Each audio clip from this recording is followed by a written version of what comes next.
Well, obviously you're happy with today. I thought the judge was very charitable, yes. I did. I've sent a lot of people to jail, and I wouldn't have, complained about it, but, I thought the result was charitable to me. I appreciate his indulgence. I do. Hindsight is 20/20, Judge. How do you feel about Crawford's decision to say he would have went to bat to keep you in your judgeship?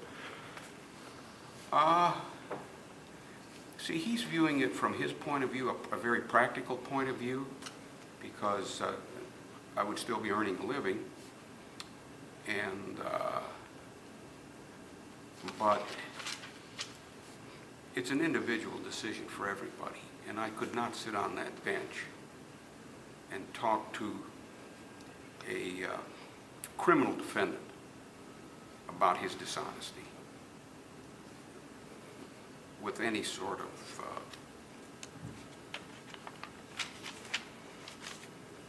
I don't know. To me, it would be disingenuous to do that. I hope to get these convictions cleared in the Court of Appeals. Does that mean you intend to appeal? Well, I'm certainly giving a lot of thought to it. Essentially because I've noticed some things now that I didn't notice at trial, being in the maelstrom. It really had nothing to do with the judge's rulings, just things that I should have caught myself. Such as? Well, in two of the counts,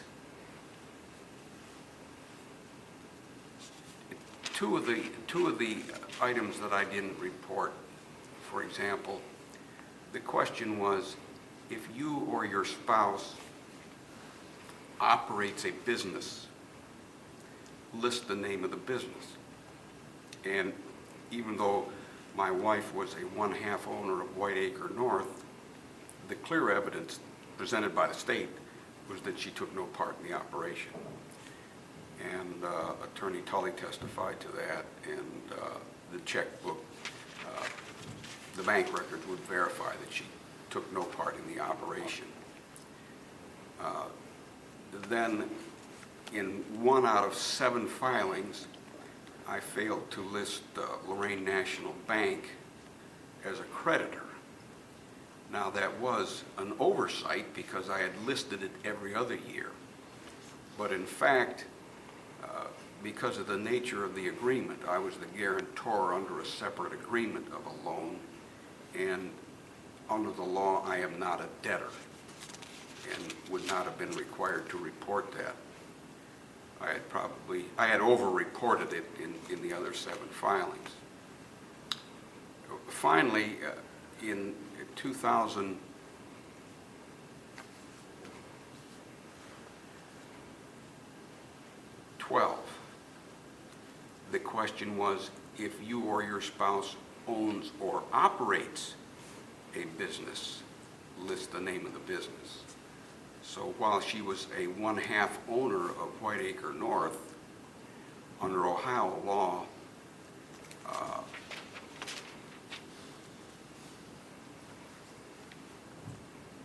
rental property is not considered a business unless you are actually in the business of renting property. That is your livelihood.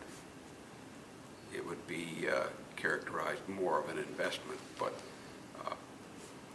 under the Ohio tax code, when they talk about income or loss from a trade or business, rental property in and of itself is not a business. So that answer was accurate, and I'd like the opportunity to present that to the Court of Appeals, as well as the merger of the offenses. And I'm hopeful for some success. I'm the only judge in Ohio that has ever been prosecuted under these statutes, notwithstanding failure to report or even failure to file a report at all. Have other judges done that? Yes. I read in one case that I cited on a different issue, a judge had made an investment in a private corporation, Wallabies Inc., a restaurant, had written checks, five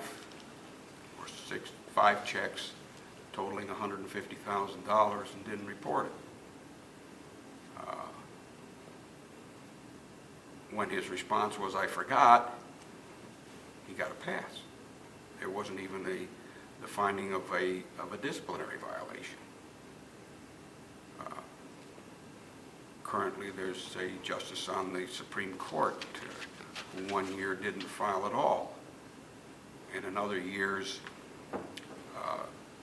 failed to report debts that were taken to default judgments. And the only concern there is whether there will be some disciplinary action or not. He's not being prosecuted. So it's a rather unusual event. So why do you think you were singled out? Well, I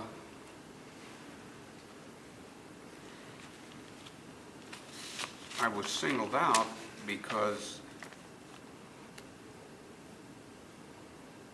when Judge Rothgary visited the prosecutor's office and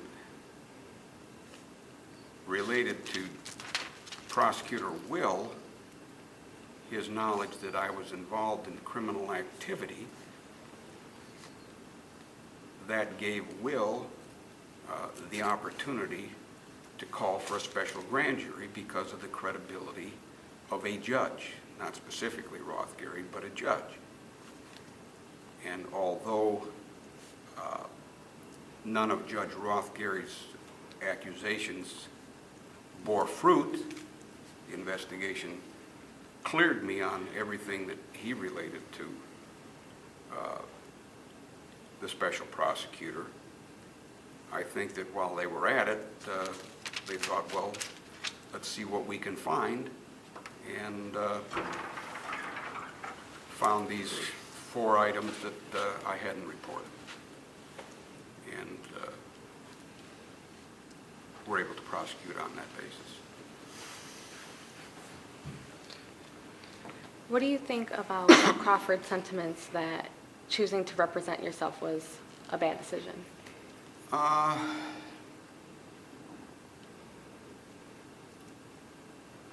There's some merit to that, because I think I might have paid more attention to detail as a client if I had just been a client as opposed to an advocate. But, you know, what we were expecting the jury to do is differentiate between a debtor, that is one who signs a note or who co-signs a note, and the status of a guarantor, who under Ohio law is not a debtor. We expected them to differentiate between we expected them to be able to differentiate between a business under the umbrella of trade or business from a mere investment, which is the ownership of rental property. These are subjects that law students study for months in debtor-creditor law and in income taxation. They're not easy concepts, and I certainly wouldn't expect 12 jurors picked anywhere to really understand those concepts. If there was a mistake made, it certainly wasn't a mistake by the jury. It would have been a mistake on my part, either in not making the differences clear,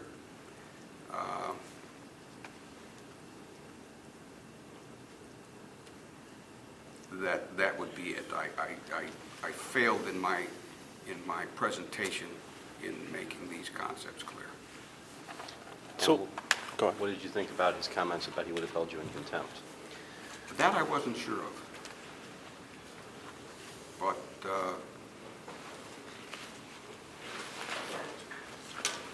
certainly that's subject to his discretion, you know.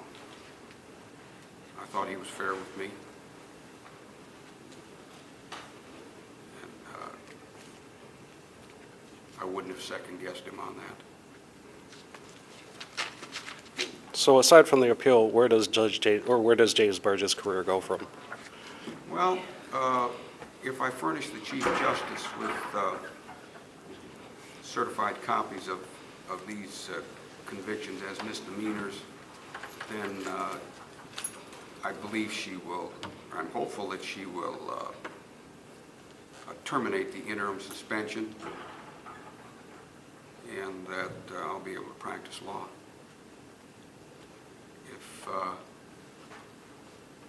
If I'm able to clear these convictions in the Court of Appeal, I may run for office again. What office? I would, if it were timely, I'd probably run in the next primary. For? Judge.